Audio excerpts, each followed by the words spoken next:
Etawah police ने truck, tanker और कारों को लूटकर उसे बेचने वाले एक बहुराज्यीय गैंग का भांडाफोड़ किया है। कई करोड़ रुपए और कई सारे राज्यों में फैले इस विशाल नेटवर्क का भांडाफोड़ करने के लिए पुलिस द्वारा 6 टीमें बनाई गई थीं। चलिए आपको बताते हैं शुरू से पूरी बात।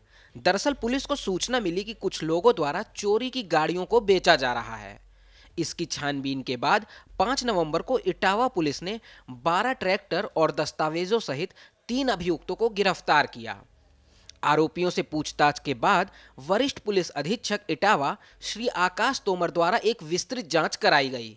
इस जांच में ये सामने आया कि एक गिरोह ऑटो ट्रांसपोर्ट के क्षेत्र में चल रहा है, जो चोरी किए गए वाहनों को फर्जी तरीके से दूसरे प्रदेशों से चेसिस नंबर बदलकर और एनओसी लेकर इटावा और औरैया में रजिस्ट्रेशन करवाता है और इसके बाद परिवहन विभाग के कई जिलों के आरटीओ क्लर्क और दलाल मिलकर उसका फर्जी रजिस्ट्रेशन करवाते हैं। इसके बाद ये गाड़ियां बेची जाती हैं। जांच के बाद वरिष्ठ पुलिस अधीक्षक इटावा श्री आकाश तोमर द्वारा कई टीमें बनाई गईं और सभी ट्रक और टैंकर को बरामद करने के लिए इन टीमों को अलग अलग जिलों और राज्यों में भेजा गया।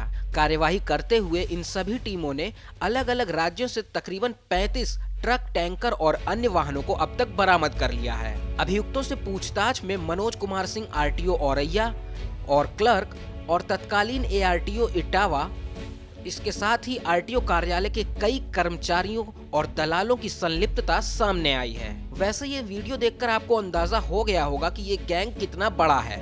फिर भी आंकड़ों के लिए हम आपको बता दें कि पुलिस ने अब तक 11 ट्रक, 18 टैंकर, एक डीसीएम, 2 स्कॉर्पियो, एक जाइलो, 2 सेंट्रो, एक मारुति अर्टिगा, एक टाटा आरिया कार, एक टाटा इंडिगो और एक हुंडई वर्ना कार बरामद की है। ये आरोपी कैसे गाड़ियां चुराकर उनके फर्जी कागजात बनवाकर बेचते थे, आप खुद सुनिए एसएसपी इटावा की जुबानी। ये फर्जी तरीके से चोरी और लूट की जो गाड़ियां होती हैं, उनको जैसे कोई गाड़ी दिल्ली से चोरी हुई, कोई रायपुर से चोरी हुई, कोई औरैया से हुई, इन सब गाड़ियों के चेसिस नंबर को बदल के पूर्वोत्तर के राज्यों जैसे कि नागालैंड और मणिपुर इसमें रजिस्टर कर दिया करते थे, वहाँ पर फ्रॉड करके वहाँ के अधिकारियों के मिलीभगत से, और फिर यूपी में किसी एआरटीओ की मिलीभगत से उसकी ट्रांसफ़र एनओसी जारी कर दिया करते थे, ताकि जो फ्रॉड और फर्जी जो ट्रक हैं, चोरी और लूट के जो ट्रक हैं, उनको हम लोग यदि कोई पुलिस की टीम या कोई और भी इन्फोर्समेंट की टीम जांच करे तो उसे असली पाया जाए।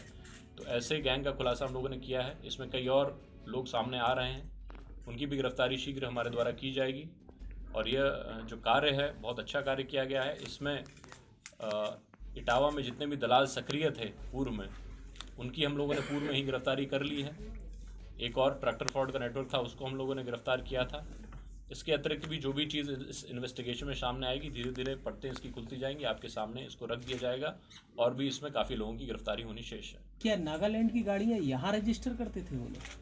देखिए, गाड़ी दिल्ली से चोरी है और यूपी के से चोरी है, मध्य प्रदेश से चोरी है। उस गाड़ी को वो पूर्वोत्तर के राज्य में किसी अधिकारी से सेटिंग करके उसे नागालैंड नंबर के रूप में रजिस्टर कर दिया करते थे। गाड़ी हो यूपी की होगी, दिल्ली की होगी, कहीं और की होगी, फिर नागालैंड में एक बार रजिस्टर हो गई गलत तरीके से, उसका ट्रांसफ़र एनओसी दिया जाता है यूपी में एआरटीओ द्वारा। तो उसमें एआरटीओ की जिम्मेदारी होती है कि उसकी वो जांच करे, प्रॉपर वेरिफिकेशन के बाद ही उसमें दिया जाता है।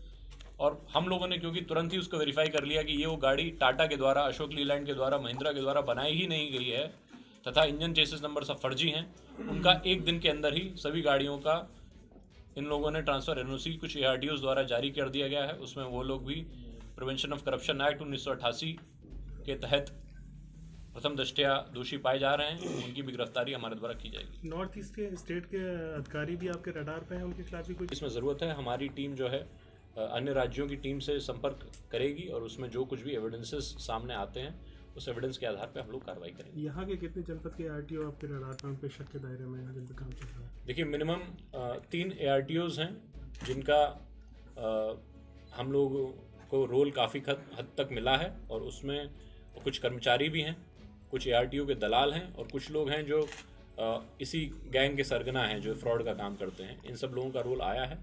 जो 3 लोग गिरफ्तार हुए हैं, इन्होंने काफ़ी, इनकी डायरी से और इनकी पूछताछ में काफ़ी बातें हम लोगों को पता चली है। शीघ्र ही गैंग के बाकी लोगों की और उनका संरक्षण करने वाले एआरटीओज़ की, उन लोगों की भी एविडेंस के आधार पर गिरफ्तारी की जाएगी।